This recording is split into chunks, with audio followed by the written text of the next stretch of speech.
কলকাতা হাইকোর্টে শেষ অভয় মামলার শুনানি, রাজ্যের মামলা গ্রহণযোগ্য হবে কিনা সেই শুনানি শেষ, যদিও রায়দান স্থগিত রয়েছে।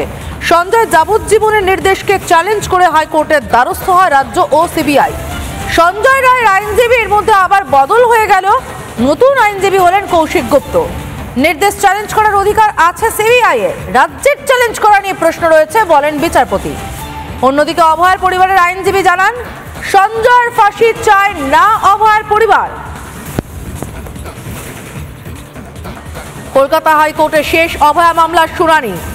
আপিল করবে কিনা সেই বিষয়ে এখনো ডিসিশন নেওয়া হয়নি। আমরা ডেফিনেটলি কিছু অবজারভেশন ট্রায়াল কোর্টের আছে যেগুলো ডেট্রিমেন্টাল, সেগুলো চ্যালেঞ্জ করব, কিন্তু কি প্রসিজিওরে চ্যালেঞ্জ করব, অ্যাপিল করব না, এই পেন্ডিং অ্যাপিল যেখানে হবে সেখানে আমরা সাবমিশন করব, সেই ব্যাপারে এখনো ডিসিশন নেওয়া। আমি ওনাদের সাথে অনেকবার কথা বলেছি, যিনি বাবা মা আছেন ভিকটিমের, ওনাদের বক্তব্য যে ওনার মেয়ের প্রাণ গেছে মানেই যে বাকি যারা দোষী তাদেরকে প্রাণহানির শাস্তি দিতে হবে, সেটা ওনারা চান না। ওনারা চান সর্বোচ্চ শাস্তি যেটা কোর্ট মনে করেছে দিয়েছে সেই শাস্তি যাতে কায়েম থাকে, এবং বাকি যারা আছে অ্যাকিউজ, যাদের চার্জশিট এখনো জমা পড়েনি, সেটা যেন খুব তাড়াতাড়ি পড়ে।